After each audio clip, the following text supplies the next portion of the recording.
Somewhere in your house right now, there's probably a lighter, a match, or a stove that ignites with a single click. You don't think twice about controlled fire. But over 1,000 years ago, in the mountains of China, a group of monks were mixing minerals together for a completely different reason, and what they accidentally created would eventually end the reign of armored knights, tear down castle walls, and end up in your action movies. They weren't trying to build a weapon, they were trying to live forever. In the 9th century, Taoist alchemists across China were obsessed with a single goal: immortality. They believed the right mixture of minerals, brewed and heated in just the right way, could produce an elixir that let a person live forever. So they experimented. Salt, sulfur, charcoal, mineral after mineral, batch after batch, following recipes handed down through generations of mystics and healers. And then, one day, one particular combination didn't produce eternal life. It produced fire. Not gentle fire either. An explosion, right there in the workshop. Picture the scene. Singed beards, a workshop suddenly full of smoke. Men who had spent years chasing eternal life instead nearly ending their own on the spot. They called this new substance huo yao, which translates to fire medicine. Even the name gives away how it started. Not as a weapon, as a failed drug. And yet that failed drug, born from a mistake in a mountain workshop, would eventually become the single most important chemical discovery in the history of human warfare. So how does a mistake become a gun? The path runs through bamboo tubes tied to spears, a desperate defense during a siege, centuries of trial and error, and a slow crawl of knowledge across an entire continent. Let's start with the chemistry, because it explains everything that came after.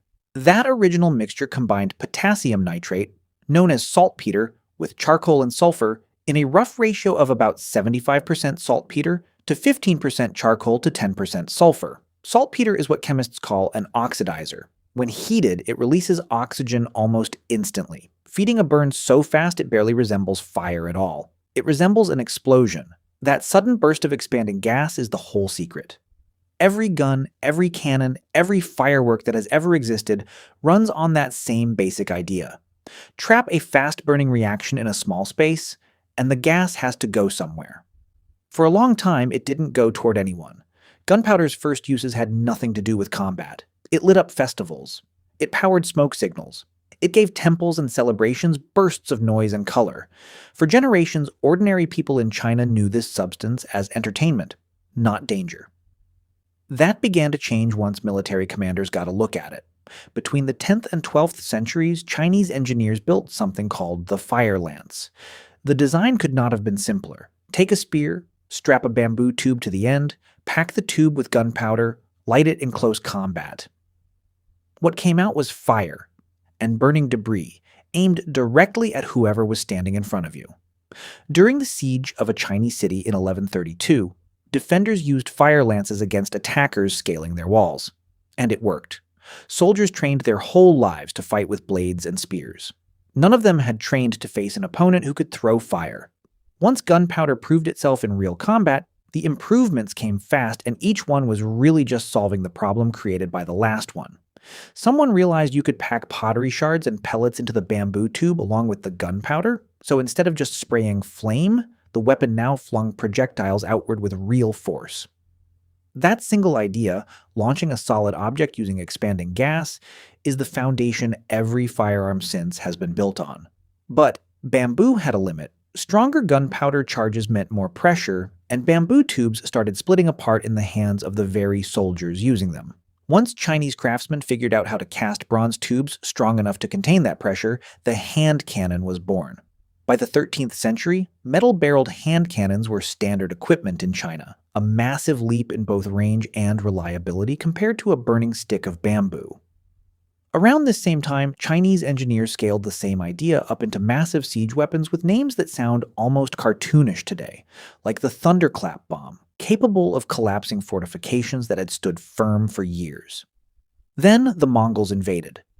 During their campaigns through China in the 1200s, including a defining siege in 1232, Mongol forces ran directly into these gunpowder weapons. Rather than simply losing to the new technology, they absorbed it. Once the Mongols conquered China and pushed westward into new territory, they carried gunpowder weapons with them. Their military campaigns effectively became a delivery system, spreading a Chinese invention across the width of Asia faster than any trade route or diplomatic mission ever could. Gunpowder didn't just travel down one path either. Alongside the fire lance and hand cannon, Chinese engineers also built rockets and fire arrows, propelled by the same basic chemistry, and these spread into Korea and India along their own separate route. Rockets never disappeared the way the fire lance eventually did.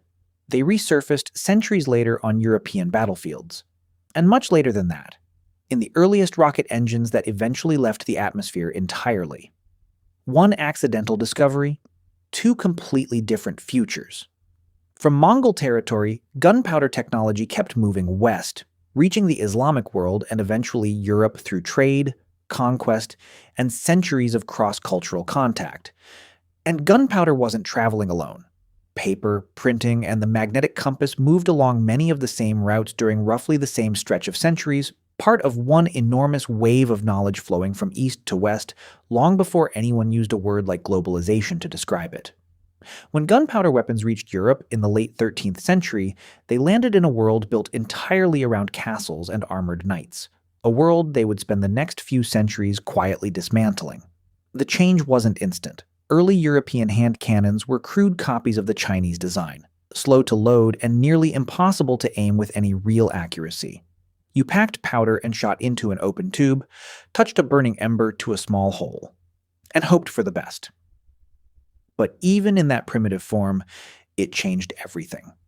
Castle walls that had withstood traditional siege weapons for generations started falling to cannon fire. Knights in full-plate armor, the most feared force in medieval warfare, suddenly found that armor didn't matter against a weapon that punched straight through steel.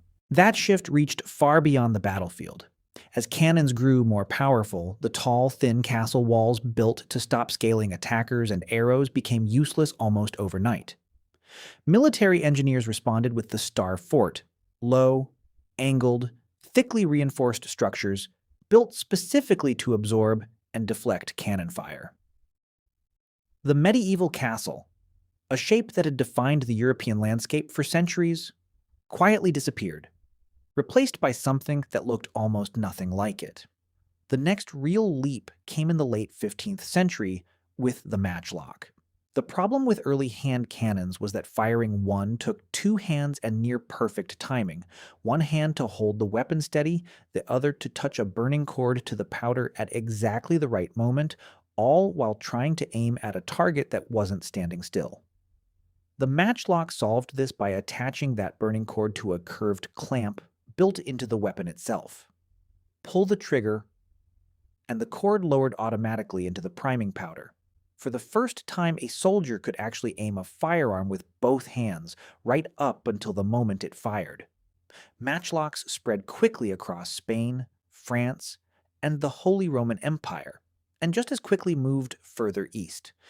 The Ottoman Empire built matchlocks directly into its elite military units. In 1543, Portuguese traders brought the technology to Japan, where local gunsmiths refined it so precisely that Japanese matchlocks became some of the most respected firearms on Earth. Even China, the birthplace of the whole invention centuries earlier, ended up importing an improved version of its own idea back, building matchlocks specifically to defend its northern frontier.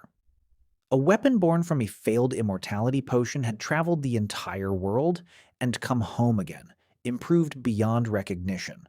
But the matchlock had one obvious flaw. It needed an open flame at all times. That made it useless in rain, gave away a soldier's position at night, and required constant babysitting even when nothing was happening.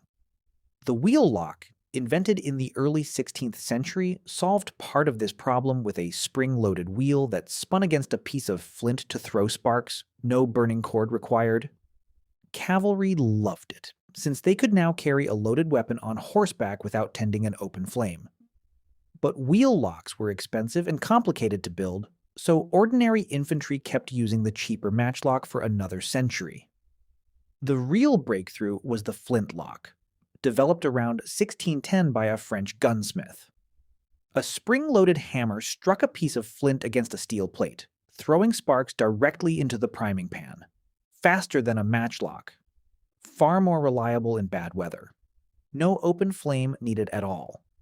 By the 1630s, it had spread across Europe, and within a few decades it had become the standard firearm for nearly every major military on the continent, a position it would hold for roughly 200 years, through colonial expansion, the Napoleonic Wars, and the American Revolution. Around the same time, the socket bayonet arrived, a blade that attached around the outside of the barrel instead of plugging directly into it. Earlier bayonet designs blocked the barrel completely, meaning a soldier had to choose between shooting and stabbing. The socket bayonet let a soldier do both: fire the weapon, then fix the bayonet without switching equipment. Armies no longer needed separate ranks of pikemen just to protect their gunners. Every soldier could now function as shooter and spearman in the same body, which reshaped how entire armies were organized on the battlefield. The Flintlocks' two-century reign finally ended in the early 19th century with the percussion cap, a small metal cap containing a chemical compound that ignited the instant a hammer struck it. No loose powder, no flint, no steel plate. Every previous ignition system, matchlock, wheel lock, flintlock, became obsolete within a matter of decades. Look back across the whole arc of this story, from a Taoist workshop in 9th century China to European soldiers marching with flintlocks 8 centuries later. And one thing becomes obvious. Nobody sat down on day one and decided to invent the gun. A group of monks looking for eternal life stumbled onto an explosive reaction and nearly burned their own beards off doing it. Soldiers and engineers watched that explosion and slowly realized its force could be aimed, first through bamboo, then bronze, then increasingly clever mechanisms designed to trigger that same basic chemical reaction faster, safer, and more reliably than the version before it. Nothing about it required a single genius moment. It required centuries of small, practical fixes carried across continents by traders, conquerors, and craftsmen who each added their own piece. Chinese engineers, Mongol soldiers, Ottoman fighters, Japanese gunsmiths, European inventors, each one solving the specific problem the last version left behind. The weapon that would end the age of armored knights, tear down the medieval castle, and eventually decide the outcome of wars across every continent on Earth began its life as a mistake, made by people who were never trying to build a weapon at all.